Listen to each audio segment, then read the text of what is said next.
From a documentary to a photography exhibit by a local ETSU professor, Mary B. Martin has a busy upcoming schedule this fall. Anita DeAngelis and Tema Stauffer are here with all the details. Thank you so much, both of you, for coming in. We really appreciate it. Thank you. Yeah, so Anita, I'm going to start with you. Let's talk about this documentary. Tell me a little bit about it and why you decided to bring it to ETSU. So the documentary film that we'll screen on Monday is part of our Southern Circuit Tour of Independent Filmmakers, and we've been part of the tour now for 9 years.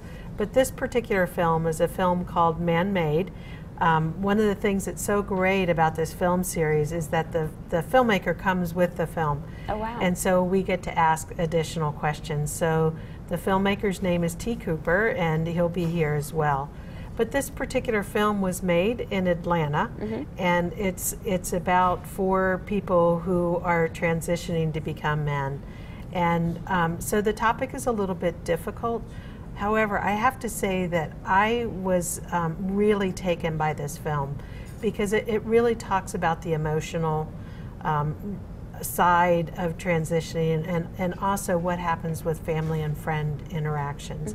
And so it's really a touching film. Right. It's quite lovely. And being able to bring the filmmaker to the actual screening, that's something that is super unique, but also really wonderful for the audience to be able to talk to the filmmaker about, right? Right. We have a great question and answer period following the film, and then we have a small reception that allows us to talk with the filmmaker a little bit more.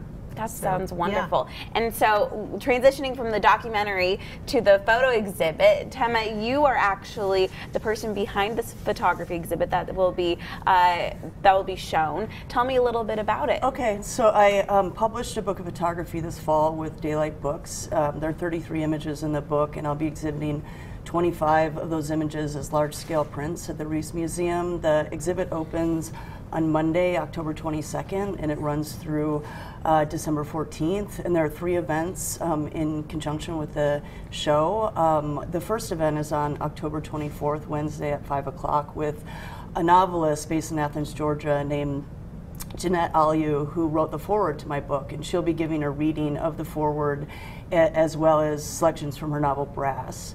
And then on November 7th, I'll be giving a talk through the Women on Wednesday's lecture series at ETSU.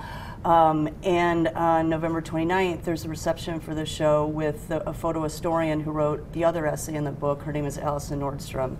That's at 5 o'clock at the Reese Museum on the week after Thanksgiving. Wow, so you guys are very busy then. Right. There's several events that kind of coincides with this photography exhibit. Tell me a little bit about the photos, what people can expect when they come. Yeah, so I shot the work over the course of about 3 years between 2015 and 2018 in upstate New York. The book is called Upstate. Show is also called Upstate, Photographs by Tema Stauffer. It's a mix of urban and rural landscapes. It's shot about 2 hours north of New York City in one of the most historic parts of the country. And it's, along with the landscapes, there's some portraits to give a sense of the community as well as some interiors of very old architecture. Wow, it sounds very unique and it sounds really exciting. There's a lot of things going on that people, if they can't make it to one thing, or if they can't make it to some of things, they can go to the other ones as well. There's a lot of events going on. We really appreciate both of you coming in and talking with us. All the information right there for that Man-Made documentary, that is happening on October 2nd at 7 p.m. at Brown Hall Auditorium. You can go online to get your tickets there, or you can go to the Upstate Photography Exhibition. That's happening October 2nd through the 14th at the Reese Museum. If you want any more information, you can just go online to their website.